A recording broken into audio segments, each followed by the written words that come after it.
அனைவருக்கும் வணக்கம். சாய்ஸ் அகாடமியிலேருந்து சண்முகப்பிரியா. இன்றைக்கி நம்ம என்ன பார்க்க போகிறோம்னா வேலூர் புரட்சியோட பார்ட் 2 வீடியோ பார்க்க போகிறோம். ஆல்ரெடி பார்ட் 1ல் நான் என்ன சொல்லியிருந்தேன், அந்த திப்புவோட மூத்த மகனாக இருக்கார்ல, பதே ஹைதர் இருக்கார் இல்லைங்களா, அவர் திப்புவோட புதிய அரசராக வேலூர் கோட்டையில் புதிய அரசராக பிரகடனம் பண்ணிடுறாங்க. அதற்கு கீழே இருந்த ஆங்கில அதிகாரிகளும் சரி எல்லாத்தையும் சுட்டு கண்ணுறாங்க. ஐரோப்பிய குடியிருப்புகளுக்கெல்லாம் தீ வச்சிடுறாங்க. இது கோட்டை காவலாளியாக இருக்க இந்த மேஜர் ஆம்ஸ்டங் இருக்கார் பார்த்தீங்களா, அவர் கோட்டைக்குள்ளே போக நினைக்கும் போது அவரோட உடல்களை எப்படி தோட்டாக்கள்ல தொலைச்சிடுறாங்க அப்படிங்கிறது வரைக்கும் நம்ம பார்த்தோம். ஓகேங்களா, இதெல்லாம் பார்த்துட்டு இருந்து இந்த கர்னல் கில்லப்ஸி தான் இந்த வேலூர் புரட்சி அடக்குனாரு. அது எப்படி அடக்குனாருங்கிறது தான் இந்த வீடியோவில் நான் சொல்ல போகிறேன். ஓகேங்களா, இந்த கோட்டைக்கு வெளியே இருந்த இந்த மேஜர் கூட்ஸ் இருக்கார் பார்த்தீங்களா, அவர் கிளர்ச்சி பார்த்துட்டு இந்த கோட்டைக்குள்ளே போகிறதுக்கு ட்ரை பண்ணுவார். ஆனால் இந்த மேஜர் ஆம்ஸ்டங் சுட்டு கொள்ளும் போது நேரில் பார்த்த இந்த மேஜர் கூட்ஸ் அவர் பயந்துக்குவார். நம்ம போனால் நம்ம உயிருக்கும் ஆபத்து அப்படிங்கிறத உணர்ந்த இந்த மேஜர் கூட்ஸ் என்ன பண்ணுறாரு, போயிட்டு ஒரு குதிரையை எடுத்துக்கிட்டு கடன் எங்கே போகிறாரு, ஆற்காடுக்கு போகிறாரு.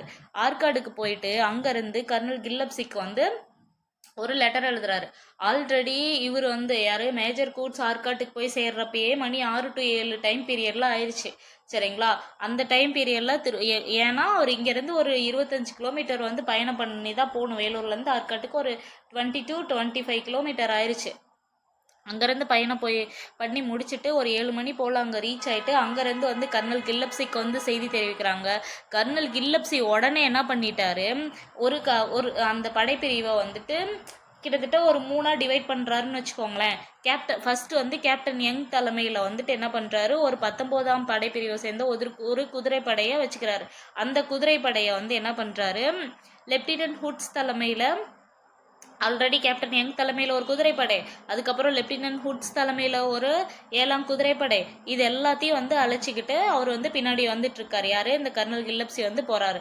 அதே மாதிரி இன்னொரு படைப்பிரிவு எதுனா, கர்னல் கென்னடி அவருக்கிட்ட என்ன பண்றாரு, ஒரு பிரிவு கொடுத்துறாரு. கர்னல் கென்னடி, நீ மிச்சம் இருக்கிற வீரர்கள்லாம் கூட்டிட்டு என் பின்னாடியே வந்துட்டுரு அப்படின்னு சொல்லிடுறாங்க. ஓகேங்களா, ஆல்ரெடி இப்போ எத்தனை படைப்பிரிவு இருக்குது, கேப்டன் யங் தலைமையில் ஒன்று, அதுக்கப்புறம் லெப்டினன்ட் ஹுட்ஸ் தலைமையில் ஒன்று, அதுக்கப்புறம் மிச்சம் இருக்கிற வீரர்கள் எல்லாத்தையும் கர்னல் கென்னடி கிட்ட கென்னடி நீ பார்த்து எல்லாத்தையும் கூட்டிகிட்டு சீக்கிரம் சேரு அப்படின்னு சொல்லி கர்னல் கென்னடி கிட்டேயும் ஒரு கொஞ்சம் வீரர்களை விட்டுட்டு மீதி எல்லாத்தையும் அவசர அவசரமாக யார், இந்த கில்லப்ஸி கிளம்புறாரு. அந்த வேலூர் புரட்சி நடந்த அந்த வேலூர் கோட்டையை நோக்கி இவர் கர்னல் கில்லப்ஸி கிளம்புறாரு. ஓகேங்களா, இப்படி அவசர அவசரமாக கிளம்பி அவர் எத்தனை மணிக்கு போகிறாருன்னா, காலையில் 9 மணிக்கு அந்த வேலூர் கோட்டை கர்னல் கில்லப்ஸி ரீச் ஆகிட்டார். சரிங்களா, தொடர்ந்து அந்த வேலூர் கோட்டையில் கண்டினியூவாக துப்பாக்கி சூடு நடந்துட்டு இருந்ததுனால துப்பாக்கி வச்சுலாம் இவங்களை சரி கட்ட முடியாதுன்ட்டு கோவத்தோட வெயிட் பண்ணிட்டு இருந்தார். எதுக்காகனா, பீரங்கி சேரணும் அப்படிங்கிறதுக்காக கர்னல் கில்லப்ஸி அந்த இடத்துல ஹோல்டன் பண்ணுறாரு. எல்லா படையும் ஒன்று சேர்ந்தாலும் அந்த இடத்துல ஹோல்டன் பண்ணுறாரு.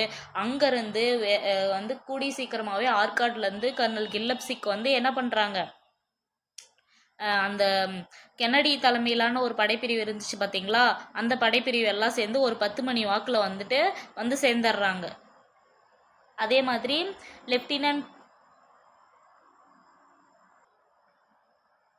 ஓகேங்களா, லெப்டினன்ட் இது இந்த நேம் கிடையாது, இது என்ன நேம்னா இங்கே இருக்குது பார்த்தீங்களா, இது லெப்டினன்ட்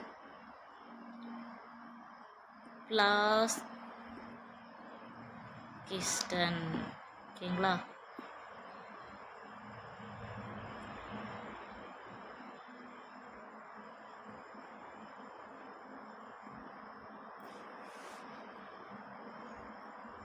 இந்த இடத்துல லா வரும். ஓகே, லெப்டினன்ட் ஃப்ளாகிஸ்டன் தலைமையில் என்ன பண்ணுறாங்க, இந்த 19ஆம் குதிரைப்படையினர் இருக்காங்க இல்லைங்களா, அவங்க எல்லாம் ஒன்று சேர்ந்ததுக்கப்புறம் இந்த கோட்டையின வெளிவாசல் கதை தகர்க்கப்பட்டது. ஆக்சுவலி கர்னல் கில்லப்ஸி என்ன பண்ணுறாரு, தன்னோட படைப்பிரிவு 3ஆக பிரிச்சிட்றாரா, 3ஆக பிரிச்சுட்டு கூட்டிகிட்டு வராங்களா, கூட்டிகிட்டு எல்லாம் அங்கே கோட்டையின் உள்ள துப்பாக்கி சூடு நடக்குதா, அந்த துப்பாக்கி சூடு பார்த்துட்டு இவர் ஹோல்டன் பண்ணுறாரு. அதுக்கப்புறம் லெப்டினன்ட் ஃப்ளாகிஸ்டன் வராரு. ஃப்ளாகிஸ்டன் வந்த வேட்டிக்கு தான் அந்த பூட்டியிருந்த கோட்டை கதவை பீரங்கியால் வச்சு உடைக்கிறாங்க. உடைச்சிட்டு அந்த கோட்டைக்குள்ளே போன உடனே இந்த கர்னல் கில்லப்ஸி இருக்கார் பார்த்தீங்களா, அவர் கண்ணுக்கு தென்பட்ட எல்லாத்தையும் சுட்டுக்கொள்ளுருங்க அப்படின்னு சொல்லி ஆர்டர் போட்டாங்க. எந்த ஒரு போர் இதுவுமே வந்துட்டு போர் விதிமுறைகளோ எதையுமே வந்துட்டு இந்த கர்னல் கில்லப்ஸி வந்து ஃபாலோ பண்ண கிடையாது. உள்ள வந்துட்டு ஒன்றும் இல்லை, இந்த கதவை என்ட்ரன்ஸ் உடஞ்ச உடனே கண்ணுக்கு தென்பட்ட எல்லாத்தையும் வந்து சுட்டுக்கொள்ள சொல்லி வந்து ஆர்டர் போட்டார். அதே மாதிரி துப்பாக்கி சூடும் வந்து நடக்குது. ஓகேங்களா. இதில் வந்துட்டு கேப்டன் ஸ்கெல்டன் அந்த தலைமையில் என்ன பண்ணுறாங்க, ஒரு பிரிவு வந்து உள்ளே போகிறாங்க. உள்ளே போயிட்டு அந்த கில்லப்ஸியோட வீரர்கள் அவங்க இருக்காங்க இல்லைங்களா, அவங்களோட அதுதான் நம்ம ஒன்று சொன்னது, வீரர்கள் வந்து கடுமையான துப்பாக்கி சூட்டை எதிர்கொண்டனர். தொடர்ந்து நடைபெற்ற தாக்குதலில் கர்னல் கில்லப்ஸியும் காயங்களுக்கு உள்ளானார். கிளர்ச்சியில் ஈடுபட்ட சிப்பாய்கள் பின்வாங்கினார்கள்.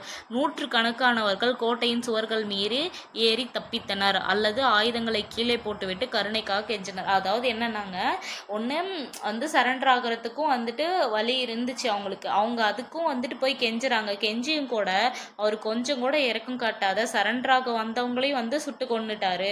அதே மாதிரி கோட்டையில இருந்து தப்பி, அதுக்கு தான் ஒரே ஒரு என்ட்ரன்ஸ் தானே இருக்கு. வேலூர் கோட்டைக்கு மொத்தமே ஒரே ஒரு என்ட்ரன்ஸ் தான்.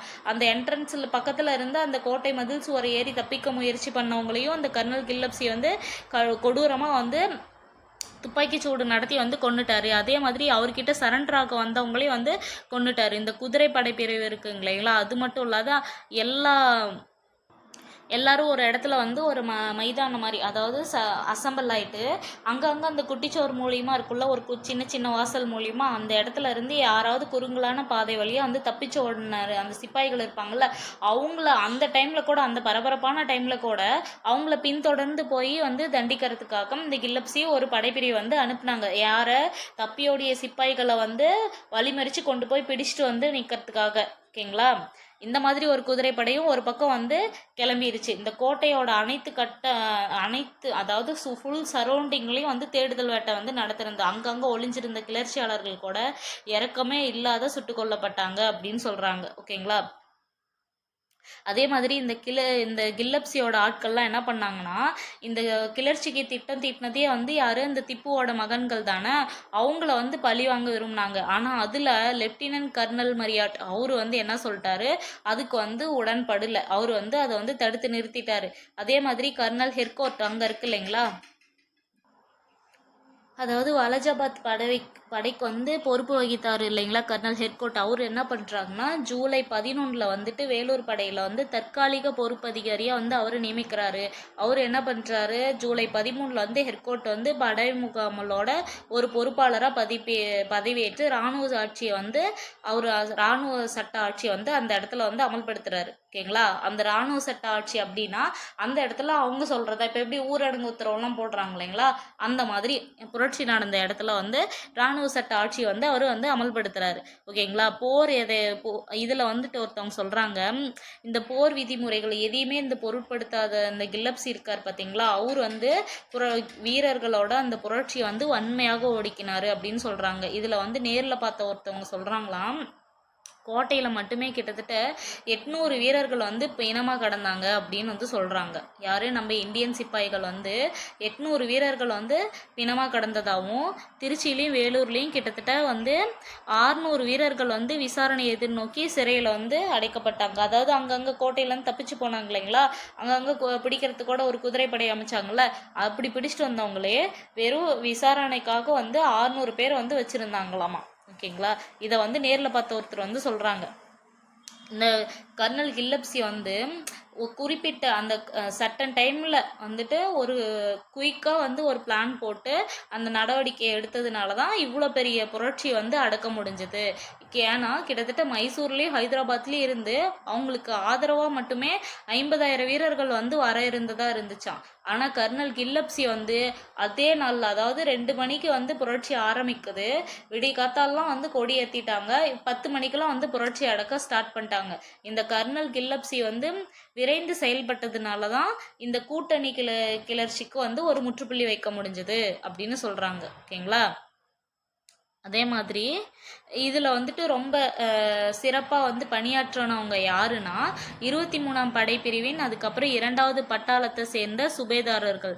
யாருன்னா ஷேக் ஆடம், அதுக்கப்புறம் ஷேக் ஹைமது, அதுக்கப்புறம் ஜபேதரான ஷேக் உசைன். அதுக்கப்புறம் 1ஆம் படைப்பிரிவின் 1ஆம் பட்டாளத்தை சேர்ந்த இரு சுபேதர்களான ஜமோதார் ஷேக் காசிமும் சிறப்பாக வந்து செயல்பட்டிருக்காங்க இந்த புரட்சி அடக்கிறதுல அப்படின்னு வந்து சொல்லியிருக்காங்க. அதான் திருச்சிராப்பள்ளி வேலூர்லேயும் கிட்டத்தட்ட 600 வீரர்கள் வந்து விசாரணை நோக்கி சிறையில் இடப்பட்டிருக்காங்க அப்படிங்கிறாங்க.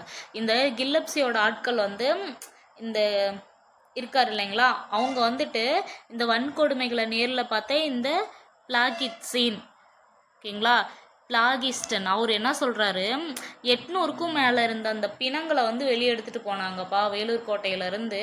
பிளாகிஸ்டன் என்ன சொல்கிறாரு, வேலூர் கோட்டையில் 800 பிணங்கள் இருந்தது, அதை வந்து வெளியே எடுத்துகிட்டு போனாங்க அப்படின்னு மாதிரி சொல்லியிருக்காரு. அதே மாதிரி WC வில்சனினோட அவரோட கணக்குப்படி என்ன சொல்கிறாங்கன்னா, கிளர்ச்சியில் பங்கேற்றதற்காக 378 பேர் வந்து சிறையில் வைக்கப்பட்டாங்க. அதே மாதிரி 516 பேர் வந்து குற்றம் சுமத்தப்பட்டாங்க. ஆனால் அவங்களுக்கு எதுவும் சிறை தண்டனை கொடுக்கல. ஆனால் இவங்க சொல்கிற கணக்கே இந்த கணக்குங்க. இப்போ அது உண்மையான கணக்கு எவ்வளோ அப்போ இருந்திருக்கும். இவங்க அதாவது இவங்க ஆங்கிலேயர்கள் இவங்க சொல்கிற கணக்கே இவ்வளோ கணக்கு இருக்குது. விசாரணை குழுவில் அளிக்கப்பட்ட வாக்குமூலம் படி இந்த இராணுவ நீதிமன்றம் என்ன சொல்கிறாங்கன்னா, சில தனிப்பட்ட நபர்களுக்கு மட்டும்தான் மரண தண்டனை விதித்தது அப்படின்னு வந்து சொல்கிறாங்க. ஆனால் அது உண்மையானு கேட்டால் அது கிடையாது. ஏன்னா இவங்களாம் என்ன பண்ணாங்கன்னா, நிறைய பேர் வந்து இந்த கரும்பு இருக்குது இல்லைங்களா, கரும்பு அறுவடை பண்ணுறதுக்காக பல்வேறு நாடுகளுக்கு வந்து நாடு கடத்திட்டாங்க. அந்த மேன் பவர் வந்து வேஸ்ட் பண்ணக்கூடாது அப்படின்னு சொல்லிட்டு கூலிக்கு கூட இல்லை, சும்மா சாப்பாட்டுக்காக வெறும் உயிர் வாழ்கிறதுக்காக அந்த பல்வேறு நாடுகளுக்கு வந்து நாடு கடத்திட்டாங்க. அந்த கரும்பு தோட்டங்கள் பராமரிக்கிறது, அதுக்கப்புறம் தேயிலை பறிப்பதற்கு, இதுக்கு எல்லாத்துக்கும். ஓகேங்களா, இது வந்துட்டு இந்த தண்டனைகள் எல்லாம் யாரு வேலூரில் ஒரு பொறுப்பதிகாரியால் தான் 1806 செப்டம்பர் 23 வந்து இது வந்து நிறைவேற்றதா வந்து சொல்லியிருக்காங்க. ஓகேங்களா, 1806 செப்டம்பர். ஓகேங்களா, இது வந்து ஒரு பொறுப்பு அதிகாரி.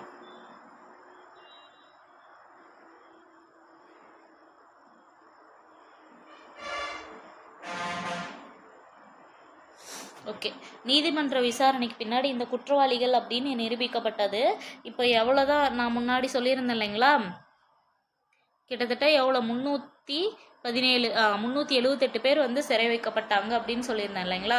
ஆனால் நீதிமன்ற விசாரணைக்கு பின்னாடி நிரூபிக்கப்பட்டதில் 6 நபர்கள் வந்துட்டு 6 நபர்களை வந்து பீரங்கியால் சுட்டு, நான் முன்னாடி சொன்னேன் அந்த குண்டு வந்து பீரங்கி குண்டு வந்து போடுவாங்க, பீரங்கியோட அந்த வாயிலில் வந்து மனித உடல்களை வந்து கட்டிடுவாங்க. அந்த குண்டுக்கு தீப்பறி வச்சு குண்டு எவ்வளோ ஸ்பீடாக வருதோ அவ்வளோ ஸ்பீடாக வந்து மனித உடல் அப்படியே பிச்சுட்டு போயிடும். இதுதான் வந்து பண்ணியிருக்காங்க. 6 நபர்கள் வந்து பீரங்கியோட கட்டிய நிலையிலும் 5 நபர்கள் வந்து துப்பாக்கினால சுடுறதுங்கிறது சாதாரணமாக கிடையாது. மற்ற எல்லாரையும் பார்க்க வச்சு தான் வந்து சுடுவாங்க. ஏன்னா மற்றவங்களுக்கு வந்து புரட்சி செய்யணுங்கிற எண்ணம் வந்துடக்கூடாதுல்ல, அந்த மாதிரி. அதே மாதிரி 8 நபர்கள் வந்து தூக்கிலிடப்பட்டும் வந்து கொன்னதா சொல்கிறாங்க. இவங்களோட ஆங்கிலேயர்களோட பொறுத்த வரைக்குங்க மற்றவங்களுக்கு வந்து அந்த பயத்தை காண்பித்து ஆட்சி நடத்துறதுல தான் இவங்க வந்து சிறந்தவங்க. எப்படின்னா, இப்போ வேலூர் புரட்சி நடந்தது, அதே மாதிரி கட்டபொம்மனில் ஆரம்பிச்சு கட்டபொம்மன் தூக்கிலிடப்பட்டதும் அப்படிதான், பல பாளையக்காரங்கள் முன்னாடி தான். அதே மாதிரி மருது சகோதரர்களாக இருக்கட்டும், அதுக்கப்புறம் தீரன் சின்னமலையாக இருக்கட்டும், இந்த மாதிரி தலை துண்டிக்கப்படுற தண்டனையாக இருக்கட்டும், இது எல்லாத்தையுமே வந்து சக மனிதர்கள் முன்னாடி தான் வந்து நடத்தியிருக்காங்க. சரிங்களா, இதனால் அவங்க சொல்ல வர்றது என்ன, எங்களை எதிர்த்தா இந்த நிலமை தான் அவங்களுக்கு அப்படிங்கிறத அந்த பயத்தை உள்ளாரையே வந்து விதைச்சதுனால தான் அடுத்தடுத்து வரவங்க அவ்வளோதான். இந்த வேலூர் புரட்சி தான் வந்து பெரிய அளவில் பேசப்பட்ட புரட்சி நம்ம தமிழகத்தில். அதுக்கப்புறம் வந்து 1857 நடந்த அந்த கிளர்ச்சி தான். ஓகேங்களா, அதுக்கப்புறம் வந்துட்டு பெருசாக வந்து எதுவும் ரிவால்வர்ட் வந்து நடக்கலை. ஏன்னா 1857க்கு அப்புறம் வந்துட்டு என்ன ஆயிடுச்சு, ராணி இருக்காங்க இல்லைங்களா, அவங்க கட்டுப்பாட்டில் கீழே வந்துருச்சு. அதனால் வந்துட்டு பெருசாக அந்த அளவுக்கு வந்து போராட்டம் எதுவும் வந்து நடக்கலை. அதுக்கு மேலே வந்து எல்லாமே மக்களோட போராட்டமாக மாறிடுச்சு. ஓகேங்களா,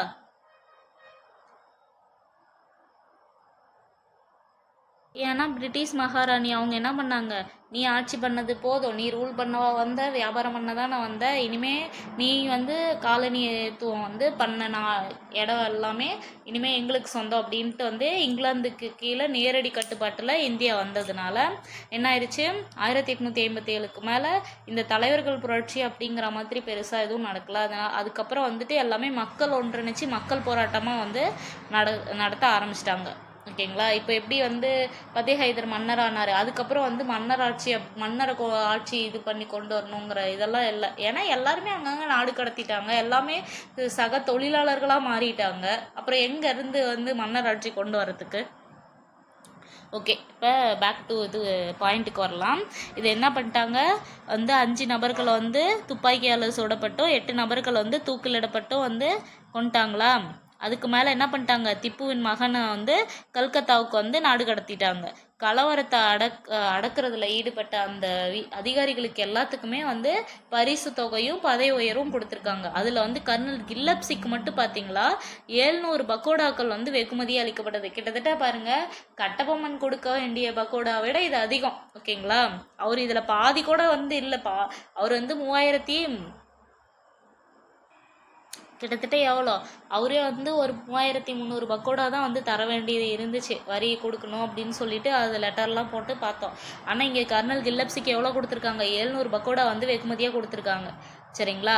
அதே மாதிரி இந்த இருக்கார் இல்லைங்களா ஜான் கிரடாக்கு, அதுக்கப்புறம் அக்னியும் இருக்காங்கல்ல, ஆளுநர் வில்லியம் பெண்டிங் பிரபு, இவங்கெல்லாம் புரட்சி நடக்க காரணமானவங்க அப்படின்னு சொல்லிட்டு அவங்கள வந்து பணி நீக்கம் செஞ்சுட்டாங்க. ஏன்னா கர்னல் அக்னியு தானே அந்த தலைப்பாக வச்சாங்க, அந்த தலைப்பாக தானே புரட்சிக்கு வந்து பெரிய ஒரு இதாக இருக்குது. அதே மாதிரி அந்த ஜான் கிரடாக் இருக்கார் இல்லைங்களா, அவர் என்ன பண்ணிட்டாரு, அவர் வந்துட்டு அன்னைக்கு வந்து டியூட்டியில் இருக்க வேண்டியது, அவருக்கு பதிலாக தான் ஒரு இந்திய தளபதி வந்து என்ன அது காவல் பணியில் வந்து ஈடுபட்டது.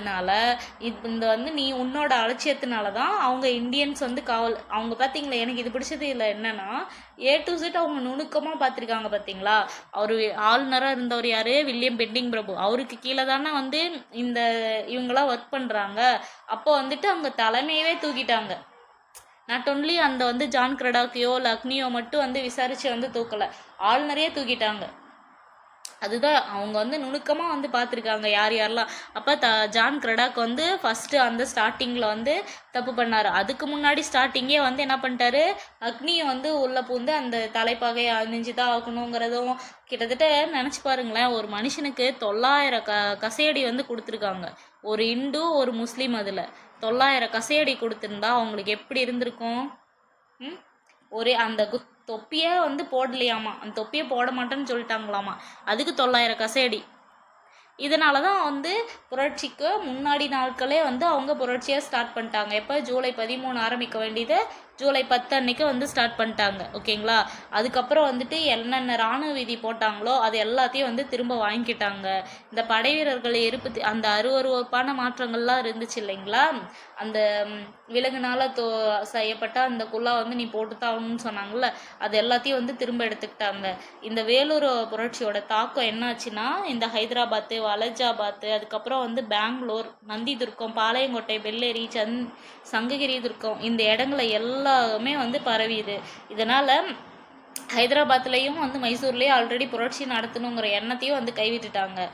இது இப்படியே போயிட்டு இருந்தனால கிட்டத்தட்ட ஒரு 50 வருஷம் கழிச்சு 1857 நடைபெற்றது தான் வந்து பெரும் புரட்சி அப்படின்னு சொல்கிறாங்க.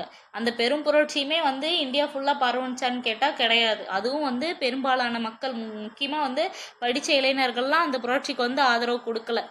ஓகேங்களா.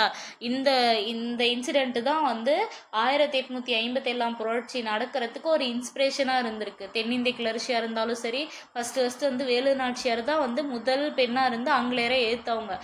அதுக்கப்புறம் வந்துட்டு கட்டபொம்மன் வந்தார், மருது சகோதரர்கள் வந்தாங்க, தீரன் சின்னப்பிள்ளை வந்தாங்க. ஓகேங்களா. தென்னிந்திய கிளர்ச்சி, அதாவது தீரன் சின்னப்பிள்ளைக்கு முன்னாடியே வந்து தென்னிந்திய கிளர்ச்சிலாம் நடந்திருக்கும். அதுக்கப்புறம் வந்து வேலூர் புரட்சி வந்து பெரிய அளவில் வந்துட்டு அந்த கோட்டைக்குள்ளேயே முடிஞ்சிருச்சுன்னு சொல்கிறாங்க. ஆனால் உண்மைக்குமே ஒரே இடத்துல இவங்க பிளான் பண்ண மாதிரி வந்து அட் டைமில் வந்து மைசூர்லேயே ஹைதராபாத்லேயே அடிச்சிருந்தாங்கன்னா இது பெரிய அளவில் இந்த புரட்சி வந்து பேசப்பட்டிருக்கும். ஆனால் ஒரே டைமில் புரட்சி நடக்காதனால இந்த புரட்சியோட அளவு வந்து வேலூர் கோட்டையிலே சுருங்கிருச்சு. சரிங்களா. இந்த புரட்சியெலாம் நடந்ததுக்கு அப்புறம் தான் வந்து 1857 ஆண்டு வந்து புரட்சி வந்து நடந்திருக்கு. ஓகேங்களா. அந்த புரட்சியில் தான் வந்து என்னாச்சு, அப்பயும் வந்து கம்முன்னு இருக்காமல் அந்த கொழுப்பு தடவுன்னு அந்த புல்லட் வந்து பயன்படுத்த ஆரம்பிச்சிட்டாங்க. ஓகேங்களா. இப்போ வந்துட்டு இந்த புரட்சி வந்து தோற்கறதுக்கான மெயின் ரீசன்லாம் என்ன அப்படின்னு சொல்லி பார்க்கலாம். இந்த புரட்சி வந்து தோல்விக்கு ஃபஸ்ட்டு ஒரு சரியான லீடர் கிடையாது. இப்போ மரு சகோதரர்கள் தென்னிந்திய கிளர்ச்சி வந்து முன்னிலை எடுத்து பண்ணப்போ அதில் வந்து மரு சகோதரர்கள் வந்து தீவிரமான வந்து ஒரு அரசியல் சிந்தனையாளராக வந்து இருந்தாங்க. அவங்க கிட்ட அப்போ வந்து ஒற்றுமை இல்லை, கிளர்ச்சியாளர்கிட்ட ஒற்றுமை இல்லை, போதுமான ஆயுதங்கள் இல்லை. ஆனால் இங்கே போதுமான தலைமையே கிடையாது. எங்கள் வேலூர் கிளர்ச்சிக்கு ஒரு தலைமையே கிடையாது. அதே மாதிரி அந்த கிளர்ச்சியை அதாவது தேதிக்கு முன்னாடியே துவங்கப்பட்டது அப்படின்னு வந்து சொல்கிறாங்க. மக்கள் வந்து இந்த கிளர்ச்சியில் பங்கெடுக்கவே இல்லை. அதே மாதிரி கில்லப்சி இருக்கார் இல்லைங்களா, கர்னல் கில்லப்சி, அவர் வந்து ஒரு வரைமுறையே இல்லாமல் கொடூரமாக அவர்கிட்ட கருணைக்காக கெஞ்சினவங்களை கூட கொடூரமாக வந்து தாக்குனதாக வந்து சொல்லப்படுது. இதெல்லாம் வந்து கிளர்ச்சிக்கு பொதுவான காரணங்களாக வந்து சொல்கிறாங்க. ஓகேங்களா. மைசூரில் வந்து முடியாட்சியை வந்து அதாவது மைசூரில் வந்து முடியாட்சியை மீட்கணும் அப்படின்னு சொல்லியும் திப்பு சுல்தான் வாரிசுகள் வந்து சதி திட்டம் தீட்டினதாகவும், திப்பை இறந்ததுக்கப்புறம் ஒரு 12 மகனும் சரி 6 மகள்களும் சரி வேலூர் சிலையில் வந்து அடைக்கப்பட்டாங்க. வேலூர் சிலையில் கைதியாலாம் வைக்கலைங்க, ஹவுஸ் அரெஸ்ட் மாதிரி பண்ணி வச்சுட்டாங்க. ஹவுஸ் அரெஸ்ட்னால் எங்கே வேணால் போய்க்கலாம். இப்போ எப்படி கொரோனாவில் நம்ம வீட்டுக்குள்ளே எங்கே வேணால் போய்க்கலாம், நம்மளுக்குன்ட்டு ஒரு சரௌண்டிங்கில் நம்ம எங்கே வேணால் போய்க்கலாம். ஆனால் வெளியே தாண்டி போகக்கூடாது இல்லை. அந்த மாதிரி இங்கே என்ன ரூல்ஸ்னால் நீ எங்கே வேணால் போய்க்கலாம், வந்துக்கலாம். அதாவது அந்த வேலூர் கோட்டையை சுற்றி இருக்கிற சரௌண்டிங்கில் நீ எங்கே வேணால் போய்க்கலாம், யார்கிட்ட வேணால் பேசிக்கலாம். 6 மணி ஆனால் உன்னோட பிளாக் எதுவோ அங்கே போய் நீ வந்து அடைஞ்சிக்கணும் அப்படிங்கிற மாதிரி தான் வந்து ஒரு சிறையில் வந்து வைக்கப்படுறாங்க. ஓகேங்களா. இதில் வந்து மூத்த மகன் வந்து இருக்கார் இல்லைங்களா, நாங்கள் வந்து நாட்டையே சரி ஆட்சி பண்ணிட்டு இருந்த வம்சம் எங்கள் வம்சம், இவன் என்னடானா குட்டியூண்டு இருக்கிற இடத்துல போய் நம்மளை அடைச்சி வைக்க இதை பண்ணு அதை பண்ணுன்னு சொல்கிறதுக்கு இவங்க யார் அப்படிங்கிற மாதிரி இந்த மூத்த மகன் இருக்கார்ல பதே ஹைதர், அவருக்கு வந்துட்டு கோவம் வரவும் அவர் பிறர் ஆளுங்க கூடலாம் சேர்ந்து வந்து கிளர்ச்சியில் ஈடுபட்டார். அந்த கிளர்ச்சியோட நோக்கமாக என்ன இருந்ததுன்னா முஸ்லீமோட ஆட்சியை வந்து திரும்ப கொண்டு வரணுங்கிற மாதிரி தான் இருந்தது. அதே மாதிரி தாமஸ் மன்றோ என்ன சொல்கிறாருன்னா, அக்னியூர் இந்த அந்த தொப்பினால தாங்க பிரச்சனை வந்துச்சு அப்படின்னு சொல்லி தாமஸ் மன்றோ சொல்றாரு. வில்லியம் பெண்டிங் பிரபு என்ன பண்றாருன்னா, இந்து மற்றும் முஸ்லீம்களுக்கிடையே இவங்க வந்து மத உணர்ச்சி வந்து தூண்டி விட்டாங்க, அதனாலதான் வந்து கிளர்ச்சி நடந்ததுன்ட்டு ஆளாளுக்கு ஒரு வந்து கூற்று வைக்கிறாரு. ஓகேங்களா. இது முன்னாடி சொல்லியிருந்தேன் இல்லைங்களா, முஸ்லீமோட ஆட்சி வந்து மீட்கிறதா வேலூர் புரட்சியோட இது நோக்கம் அப்படின்னு சொல்லிட்டு, அது யாருக்கு சொன்னாங்கன்னா கிரடராக், அதுக்கப்புறம் வந்து படை தளபதி அப்படிங்கிறாரு. அவர் வந்து சர்ஜன் கிரடாக்ஸ்ன்னு சொல்லுவாங்க. அவர் வந்து கம்பெனியோட படை தளபதியாக இருப்பார். அவர் வந்து அந்த ஸ்டேட்மெண்ட் வந்து சொல்கிறாரு. ஓகேங்களா. இதில் வந்து வரலாற்று ஆசிரியர்கள்லாம் என்ன சொல்கிறாங்க, வேலூர் கிளர்ச்சி வந்து கம்பெனியோட ஆட்சிக்கு எதிராக திரும்பினா ஒரு சிப்பாய் கழகம் அப்படிங்கிறாங்க. ஏன்னா சிப்பாய்கள்லாம் ஒன்று சேர்ந்து வந்து தொடுத்த கழகம் அப்படிங்கிறாரு பேராசிரியர் ஜோசப் திவியன். ஓகேங்களா. இந்த கிளர்ச்சி வந்து 1857 கிளர்ச்சிக்காக ஒரு ஒத்திகை அப்படின்னு சொல்கிறாரு விடி சாவர்கர். அதே மாதிரி தென்னிந்திய கிளர்ச்சிகளால் ஊக்குவிக்கப்பட்ட கிளர்ச்சியாளர்கள் மேற்கொண்ட இறுதி விடுதலை போராட்டத்தின் முயற்சியே வேலூர் கிளர்ச்சி அப்படிங்கிறாரு வரலாற்றாசிரியர் ராஜியன். தென்னிந்திய கிளர்ச்சி தோற்கடிக்கப்பட்ட பின்னாடி பல கிளர்ச்சியாளர்கள் வந்து வேலூர் சிறையில் அடைக்கப்பட்டாங்க. எஞ்சிய சிலர் கம்பெனி இராணுவத்தில் சேர்ந்தாங்க. பலர் வேலூரிலும் வேறு ஏதும் சுற்றி அதாவது வேற பக்கம் எல்லாத்தையும் சுற்றி குடியேறினாங்க. மீண்டும் கிளர்ச்சி செய்த ஆங்கிலேய ஆட்சி அதாவது ஆங்கிலேய ஆட்சியை வந்து அகற்ற முடிவு பண்ணாங்க அப்படின்னு சொல்றாரு. இந்த காரணத்தை வந்து சொல்றாரு ராஜியன். ஓகேங்களா. ஒன்றும் இல்லைங்க, தென்னிந்திய கிளர்ச்சிக்கு அப்புறம் தான் நான் ஆல்ரெடி சொன்ன மாதிரி சில பேர் வந்துட்டு கிளர்ச்சியில் வந்து பங்கெடுத்துக்கிட்டாங்க. சில பேர் கம்பெனியோட இராணுவத்தில் வந்து சேர்ந்து அவங்களோட பங்களிப்பு அந்த மாதிரி கொடுத்தாங்க. இன்னும் சில பேர் வந்து என்ன பண்ணிட்டாங்க, வேலூரை சுற்றி வந்து குடியேறிட்டாங்க. அந்த குடியேறின பகுதியில் இருந்தவங்களும் இந்த வேலூர் கிளர்ச்சியை வந்து பங்கெடுத்துக்கிட்டு ஆங்கிலேய ஆட்சியை வந்து அகற்றத்துக்கு முடிவு பண்ணதாக வந்து ராஜியன் வந்து சொல்கிறாரு. ஓகேங்களா. இதெல்லாம் வந்து நம்ம சைடில் இருக்கிற வரலாற்று ஆசிரியர்கள் சொன்ன கூற்று. இது மேலே சொன்னது இருக்கு இல்லைங்களா, சர்ஜன் கிரடராக்கா இருக்கட்டும், தாமஸ் மன்ட்ரோவா இருக்கட்டும், இவங்கெல்லாம் வந்துட்டு ஆங்கிலேயர்கள் அவங்க பாயிண்ட் ஆஃப் வியூவில் இந்த கிளர்ச்சியை பார்த்த விதங்கள். ஓகேங்களா. இத்துடன் வந்து இந்த வேலூர் கிளர்ச்சி வந்து முடியுது. இந்த வேலூர் கிளர்ச்சியோட இந்த ஆங்கிலேய ஆட்சிக்கு எதிராக தமிழகத்தில் நிகழ்ந்த தொடக்க கால கிளர்ச்சிங்கிற ஒரு பெரிய டாப்பிக்கும் முடியுது. உங்களுக்கு ஏதாவது ஒரு சஜஷன் இருக்குது இல்லை வந்துட்டு வேறு ஏதாவது உங்களுக்கு கொரீஸ் இருக்குன்னா கண்டிப்பாக இந்த வீடியோ கீழே கமெண்ட்ஸ் பண்ணுங்கள். நான் அதுக்கேற்ற மாதிரி வந்து உங்களுக்கு என் சைட்லேருந்து என்ன ப்ரொவைட் பண்ண முடியுமோ நான் பண்ணுறேன். ஓகேங்களா? நன்றி, வணக்கம்.